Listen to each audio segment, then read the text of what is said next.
Hello guys, मेरे YouTube channel में आपका बहुत बहुत स्वागत है। गाइस, पिछली वीडियोस में हमने देखा था कि क्या कहते हैं कैसे 3 एड्रेस कोड बनाते हैं और 3 एड्रेस कोड के बारे में सारी डिटेल इन्फॉर्मेशन हमने देखी थी। गाइस, इस वीडियो में मैं आपको कंपाइलर डिजाइनर के लास्ट फेज के बारे में बताने जा रहा हूँ, जो कि हमारा लास्ट फेज है कोड ऑप्टिमाइजेशन। ठीक है गाइस, अगर अभी तक आपने मेरे चैनल सब्सक्राइब नहीं करा है तो प्लीज़ मेरे चैनल को सब्सक्राइब करें और गाइस जो बेल नोटिफिकेशन है वो ऑन करें, ताकि मेरे फर्दर अपडेट्स जो भी मैं इस चैनल पे वीडियो डालूं वो आपको पता चल जाए। तो गाइस चलिए स्टार्ट करते हैं। गाइस, इस वीडियो में हम पढ़ेंगे कोड ऑप्टिमाइजेशन इन कंपाइलर डिजाइन। ठीक है, अब कोड ऑप्टिमाइज क्या होता है या ऑप्टिमाइज्ड कोड क्या होता है? गाइस, ऑप्टिमाइज्ड कोड वो होता है जो कि कम टाइम ले एग्जीक्यूट होने में। ठीक है, उसमें ज़्यादा लूप वगैरह नहीं होने चाहिए, मतलब जो भी टाइम लगना है लूप में वो ज़्यादा टाइम लूप में नहीं लगना चाहिए। कम इनपुट आउटपुट ऑपरेशंस होने चाहिए। ठीक है, और जल्दी एग्जीक्यूट होना चाहिए और एफिशिएंट होना चाहिए। ठीक है, उसके बाद क्या कहते हैं स्मॉल एंड क्रिस्प होना चाहिए। ठीक है, जैसे कि मैंने यहाँ पे लिखा हुआ है कोड ऑप्टिमाइज्ड क्या होता है कि एफिशिएंट कोड होना चाहिए, जल्दी रन होना चाहिए, कोई एरर नहीं होना चाहिए, जो स्पेस है वो कम लेनी चाहिए, एग्जीक्यूशन टाइम लेस होना चाहिए। ठीक है, उसके बाद मीनिंग सेम होना चाहिए। गाइज ये वाला पॉइंट बहुत इंपॉर्टेंट है कि गाइज अगर आप कोड को ऑप्टिमाइज करते हो, मान लो पहले आपका कोड था 100 लाइनों का, उसको आपने 70 लाइनों में लिखा, तो जो कोड का मीनिंग है वो चेंज नहीं होना चाहिए। अगर कोड का मीनिंग ही चेंज हो गया फिर क्या बात, फिर तो कोई बात ही नहीं है। ठीक है अब जैसे कि कोड ऑप्टिमाइजेशन में इसकी क्लासिफिकेशन होती है, एक मशीन इंडिपेंडेंट होती है और एक मशीन डिपेंडेंट होती है। ठीक है, अब मशीन डिपेंडेंट और मशीन इंडिपेंडेंट क्या होता है? गाइस, मशीन डिपेंडेंट वो होती है कि जैसे हम कोई भी कोड लिख रहे हैं तो अगर कोड में कोई भी दिक्कत आएगी, ठीक है, या मशीन में कोई भी दिक्कत आएगी तो कोड में दिक्कत आएगी। ठीक है, और मशीन इंडिपेंडेंट में क्या होता है कि अगर कोई भी दिक्कत मशीन में आएगी तो कोड में दिक्कत नहीं आएगी। अब इसको मैं आपको ज़्यादा अच्छे से एक्सप्लेन करता हूँ। ठीक है, अब जैसे मान लो कि क्या कहते हैं हम कोड लिखते हैं। ठीक है, हम किसी भी लैंग्वेज में कोड लिखते हैं तो वो जो कोड है, ठीक है, वो सारे ऑपरेटिंग सिस्टम में या जितने भी है विंडोज लिनक्स किसी में भी हम कोड लिखते हैं, अगर हम फॉर लूप का कोड लिख रहे हैं तो वो सब में सेम एग्जीक्यूट ही होगा।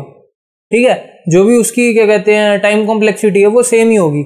ठीक है, लेकिन अगर हम कुछ ऐसा करें कि अगर मशीन स्लो है, ठीक है, अब जैसे मान लो कि हम कोई भी सॉफ्टवेयर ऑन करते हैं या ओपन करते हैं, अब अगर जिस कंप्यूटर में रैम ज़्यादा है, ठीक है, उसमें वो जल्दी रन होगा, जिसकी रैम कम है उसमें वो मतलब कम टाइम में नहीं रन होगा, मतलब ज़्यादा टाइम लेगा। ठीक है, वैसे ही है जैसे अगर मान लो एडोबे फोटोशॉप है, वो लोड होने में बहुत टाइम लेता है। ठीक है, अब मान लो जिस सिस्टम की रैम 16 GB है, ठीक है, उसमें मान लो वो 1 या 2 सेकंड ले रहा है। अब जिस सिस्टम की रैम है 4 GB या 8 GB, उसमें वो 5 या 6 सेकंड लेगा। ठीक है, तो वो मशीन इंडिपेंडेंट नहीं है ना, वो डिपेंडेंट है, क्योंकि मशीन पर डिपेंड हो रहा है। वो मशीन कैसा काम कर रही है उस पर वो मैटर करता है कि हाँ वो कितना टाइम लेगा। ठीक है, वैसे ही मशीन डिपेंडेंट और मशीन इंडिपेंडेंट कोड ऑप्टिमाइजेशन में मैटर करते हैं। ठीक है, अब देखते हैं कैसे मैटर करते हैं। अब मैंने आपको बता दिया मशीन डिपेंडेंट और इंडिपेंडेंट क्या होता है। अब इसकी फर्दर क्लासिफिकेशन ये है कि इसमें क्या क्या आता है। अब पहले मशीन डिपेंडेंट में देखते हैं, इसमें आता है peephole optimisation, instruction level parallelism, data level parallelism और कोड ऑप्टिमाइजेशन। अब ये होता क्या है peephole optimisation? Guys, peep का मतलब क्या होता है? पीप होल का मतलब होता है एक स्मॉल विंडो। ठीक है, मतलब एक छोटी सी खिड़की।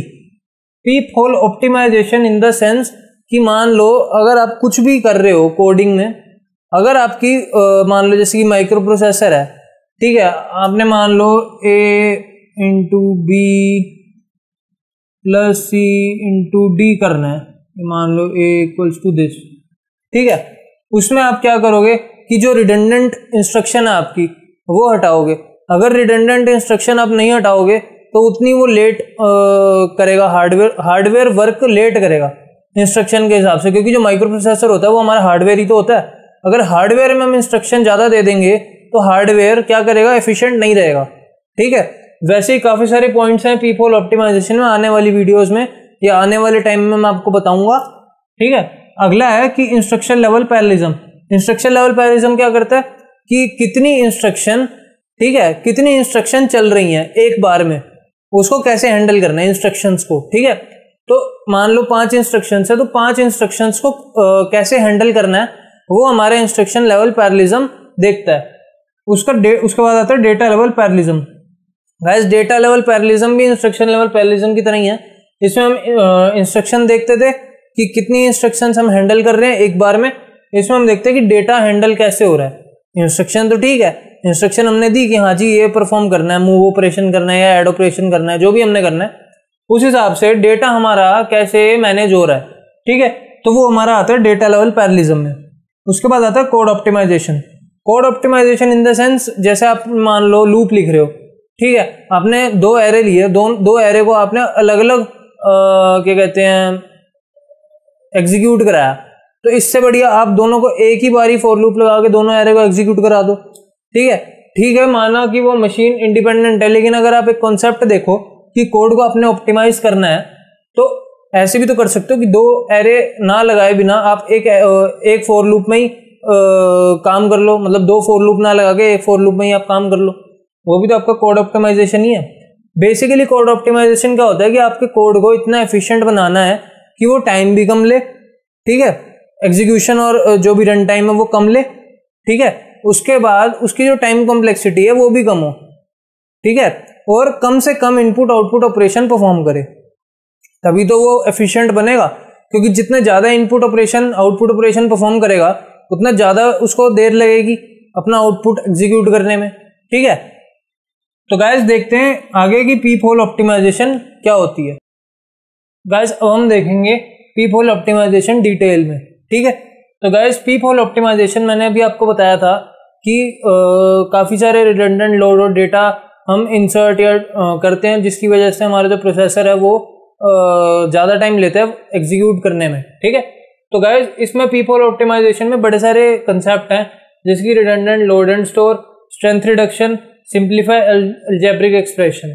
ठीक है, तो गाइस इस रिडंडेंट लोड एंड स्टोर में क्या होता है कि जो हमारा प्रोसेसर है उसमें जो हम क्या कहते हैं असेंबली लैंग्वेज लिखते हैं, या जो भी हम माइक्रो प्रोसेसर की इंस्ट्रक्शंस की लैंग्वेज होती है उसमें हम लिखते हैं, मान लो हमने A=B+C कराना है, उसके बाद D=A+C कराना है। ठीक है, तो उसमें हम क्या करेंगे, सबसे पहले मूव करेंगे B को R0 में, यानी B हमारा R0 में आ गया।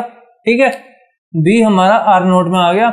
उसके बाद हम ऐड करेंगे C और R0 को, क्योंकि B हमारा B की वैल्यू क्या हो चुकी है, जैसे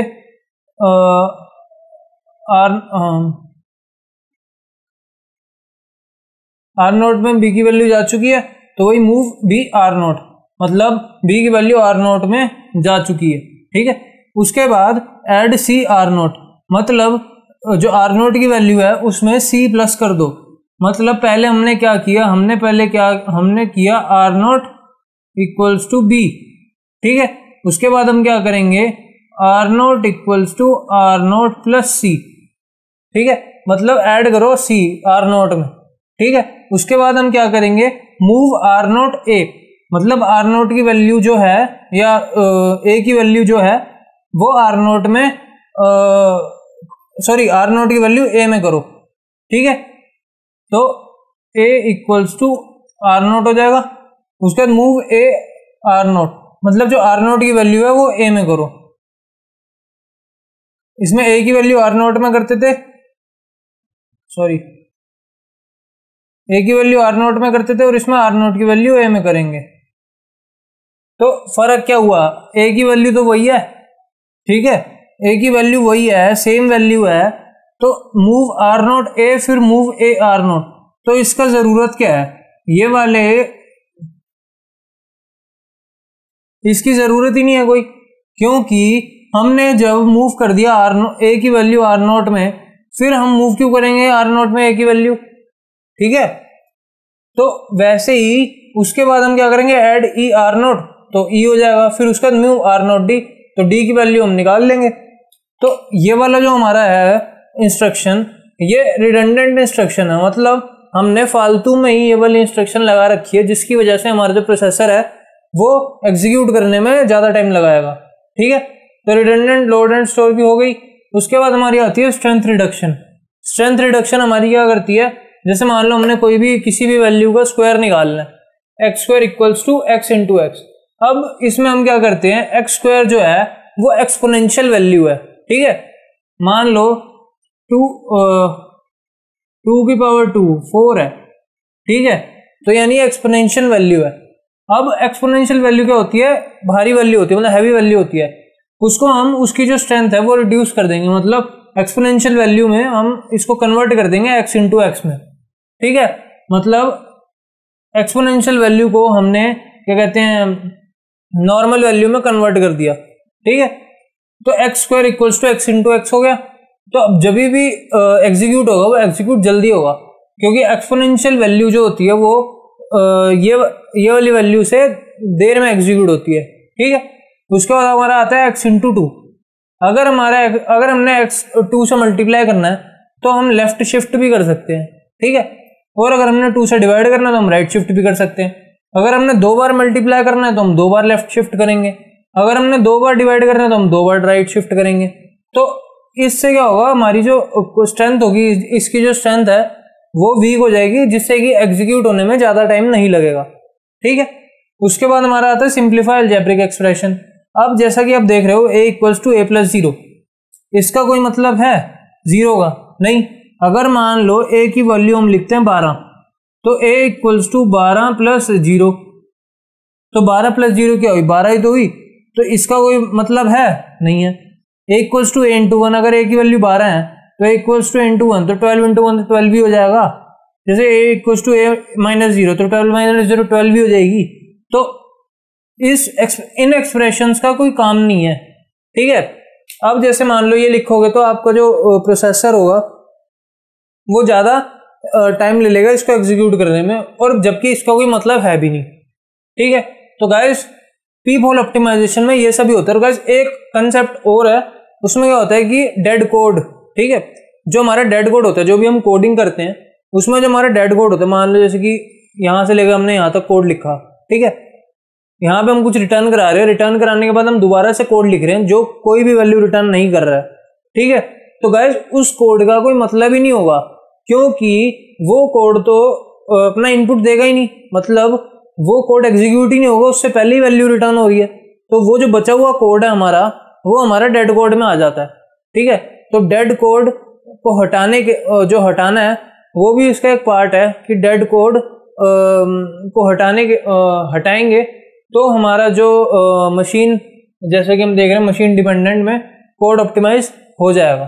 ठीक है, और अगला हम देखते हैं मशीन इंडिपेंडेंट। अब मशीन इंडिपेंडेंट में हम क्या देखेंगे, लूप ऑप्टिमाइजेशन, कांस्टेंट फोल्डिंग और कांस्टेंट प्रोपगेशन। ठीक है, अब इन दोनों को मैं आपको पहले बता दूं, कांस्टेंट फोल्डिंग क्या होता है। कांस्टेंट फोल्डिंग जैसे मान लो पाई की वैल्यू हम लिखते हैं 3.14। ठीक है, तो 3.14 या जैसे मान लो क्या कहते हैं, नहीं ये नहीं है, तो इसमें मान लो अपना 2 रूट निकालना है हमने, तो रूट 2 निकालना है, इसकी वैल्यू होती है 1.414। ठीक है तो हम सीधा रूट 2 की वैल्यू डिफाइन कर सकते हैं 1.414 बिना रूट 2 मेंशन करे। ठीक है, तो इससे क्या होगा कि जो भी हमारा कांस्टेंट की वैल्यू है वो जल्दी से जल्दी एग्जीक्यूट होगी। अब मान लो रूट 2 लिखे तो पहले वो रूट 2 को एग्जीक्यूट करेगा कि रूट 2 की वैल्यू क्या आती है, उसके बाद उसकी जो वैल्यू आएगी वो आगे फर्दर एग्जीक्यूट करेगा। इससे बढ़िया ये है कि हम रूट 2 को सीधा सीधा लिख दें 1.414, सीधा ही डिक्लेयर कर दें। उससे क्या होगा कि जो भी हमारा एग्जीक्यूशन टाइम है वो कम हो जाएगा, ऑप्टिमाइज हो जाएगा। ठीक है, उसके बाद हमारा आता है कांस्टेंट प्रोपगेशन। कांस्टेंट प्रोपगेशन में क्या आता है, जो भी हमारा मान लो क्या कहते हैं हमने लिखा पाई की वैल्यू 3.14 है, तो इसमें जो भी हमारा कांस्टेंट है वो सीधा उसकी वैल्यू उसमें डाल दो। ठीक है, कांस्टेंट की वैल्यू और कांस्टेंट फोल्डिंग और प्रोपगेशन में काफ़ी कुछ सिमिलर है। ठीक है, कि मतलब डायरेक्ट तुम वैल्यू डाल दो, उससे क्या होगा कि तुम्हारा कोड ऑप्टिमाइज हो जाएगा। ठीक है, ज़्यादा देर तक नहीं चलेगा, क्योंकि जैसे मान लो काफ़ी बड़ी बड़ी कैलकुलेशंस होती हैं, कॉम्प्लेक्स कैलकुलेशंस होती हैं, जिसमें कि हमने बार बार वैल्यू असाइन करनी होती है, ठीक है। उसके बाद हमने देखना होता है कि सही है नहीं है, तो उस हिसाब से कि सीधी सीधी हम वैल्यू डाल देंगे, वो अपना एग्जीक्यूट करके हमें दे देगा। अब बचा guys loop optimisation. Loop optimisation में बड़े सारे फैक्टर्स होते हैं, वो भी देखते हैं। अब गाइस हम देखेंगे लूप ऑप्टिमाइजेशन, ठीक है। लूप ऑप्टिमाइजेशन में क्या होगा, लूप ऑप्टिमाइजेशन में होगा कि तीन इसके मेन कंसेप्ट आते हैं, कोड मोशन, लूप फ्यूजन और लूप अनरोलिंग, ठीक है। लूप मोशन में क्या होगा, अब जैसे मान लो ये हमने फॉर लूप लिखा है, ठीक है। फॉर लूप यानी 0 से लेके 10 तक, मतलब 0 से लेके 10 से कम तक एग्जीक्यूट होगा, यानी 9 तक एग्जीक्यूट होगा, ठीक है। और बाद में हर बार इंक्रीमेंट करेगा i++। तो 0 1 2 3 4 5 6 7 8 9 टाइम्स एग्जीक्यूट होगा ये, मतलब 1 से 9 प्लस 0 यानी 10 बार एग्जीक्यूट होगा, ठीक है। तो ये एग्जीक्यूट होगा, तो जब भी 0 से लेके जो भी हमारे क्या कहते हैं 9 तक नंबर है, वो एग्जीक्यूट एक एक करके करेगा, और जो भी नंबर 2 से डिवाइड हो रहा है तो उसको प्रिंट करेगा, ठीक है। इसमें क्या होगा, कोड तो हमारा सही है, लेकिन ये ऑप्टिमाइज्ड नहीं है, क्योंकि x = x+y इस पूरे लूप में कहीं है नहीं। तो हर बार ये मतलब इस वैल्यू का इस पूरे लूप से कोई लेना देना नहीं है, ठीक है। तो जब लेना देना नहीं है तो ये लूप के अंदर कर क्या रहा है, ठीक है। तो इसको हम शिफ्ट कर देंगे लूप के बाहर। तो जैसे ही हमने लूप के बाहर शिफ्ट किया तो इस जो कोड की एफिशिएंसी है जो वो बढ़ गई और ये कोड ऑप्टिमाइज हो गया, क्योंकि इस कोड को कोई लेना देना था ही नहीं इस पूरे वैल्यू से या पूरे लूप से, क्योंकि x = x+y क्या है हमें नहीं पता, लेकिन ये हर बार इवेल्युएट करेगा हर इटरेशन में, ठीक है। तो जो कि नहीं होना चाहिए, ठीक है। तो कोड मोशन हमने देख लिया। दूसरा आता है लूप फ्यूजन। लूप फ्यूजन क्या करेगा, लूप फ्यूजन करेगा जैसे मान लो हमने 2 एरे अपना इनपुट कराने हैं, ठीक है। तो एरे इनपुट बिना फॉर लूप के तो होंगे नहीं, ठीक है। तो फॉर लूप के थ्रू हम एरे इनपुट कराएंगे, और जैसे मान लो 0 to 5 है, यहाँ पे भी 0 to 5 है, तो 2 एरे इनपुट कराने हैं 0 to 5 के, मतलब 5 बार, ठीक है। तो अलग अलग कराने की बजाय हम इसको एक बार में भी तो करा सकते हैं, ठीक है। यहाँ पे एरे ऑफ i = एक एरे यहाँ पे प्रिंट हो जाएगा, इसके नीचे दूसरा एरे इनपुट हो जाएगा, तो ऐसे 2 एरे हो जाएंगे। किसके 2 लूप के बजाय हम एक लूप भी इस्तेमाल कर सकते हैं। तो ये होता है हमारा लूप फ्यूजन, मतलब जितना हम इसको ऑप्टिमाइज कर सकते हैं उतना हम करेंगे, चाहे वो लूप कम करके हो, ठीक है, चाहे वो वैल्यूज कम करके हो, ठीक है। अब तीसरा है लूप अनरोलिंग। अब जैसे मान लो कि हमें एक ही बार प्रिंट करानी है 5 वैल्यूज, ठीक है, सेम 5 वैल्यूज हमें एक ही बार प्रिंट करानी है, एक के बाद हमें नहीं करानी है। तो उसके लिए हम क्या कहते हैं लूप का इस्तेमाल नहीं करेंगे। अब जैसे यहाँ पे है सचिन 5 बार एग्जीक्यूट होगा और 5 बार प्रिंट होगा, ठीक है। लेकिन इसमें क्या होगा, लूप की वजह से उसको टाइम ज्यादा लगेगा, ठीक है। पहले एक बार प्रिंट करेगा, फिर दोबारा ऊपर जाएगा, कंडीशन चेक होगी, फिर दोबारा जाएगा, फिर कंडीशन चेक होगी, फिर दोबारा जाएगा, फिर कंडीशन चेक होगी। तो ऐसे 5 बार इसकी कंडीशन चेक होगी, ठीक है। उसके बाद क्या कहते हैं, जितनी कंडीशन चेक करने में इसको टाइम लगेगा उतनी बार तो अगर मैं नॉर्मल प्रिंट सचिन लिखूं 5 बार तो उससे जल्दी तो वो एग्जीक्यूट हो जाएगा। मैं ये नहीं कह रहा कि लूप इसमें लिखना गलत है, लेकिन अगर हमें कोड ऑप्टिमाइज करना है तो हमें ये देखना है कि कितना कम टाइम लग रहा है एग्जीक्यूट होने में।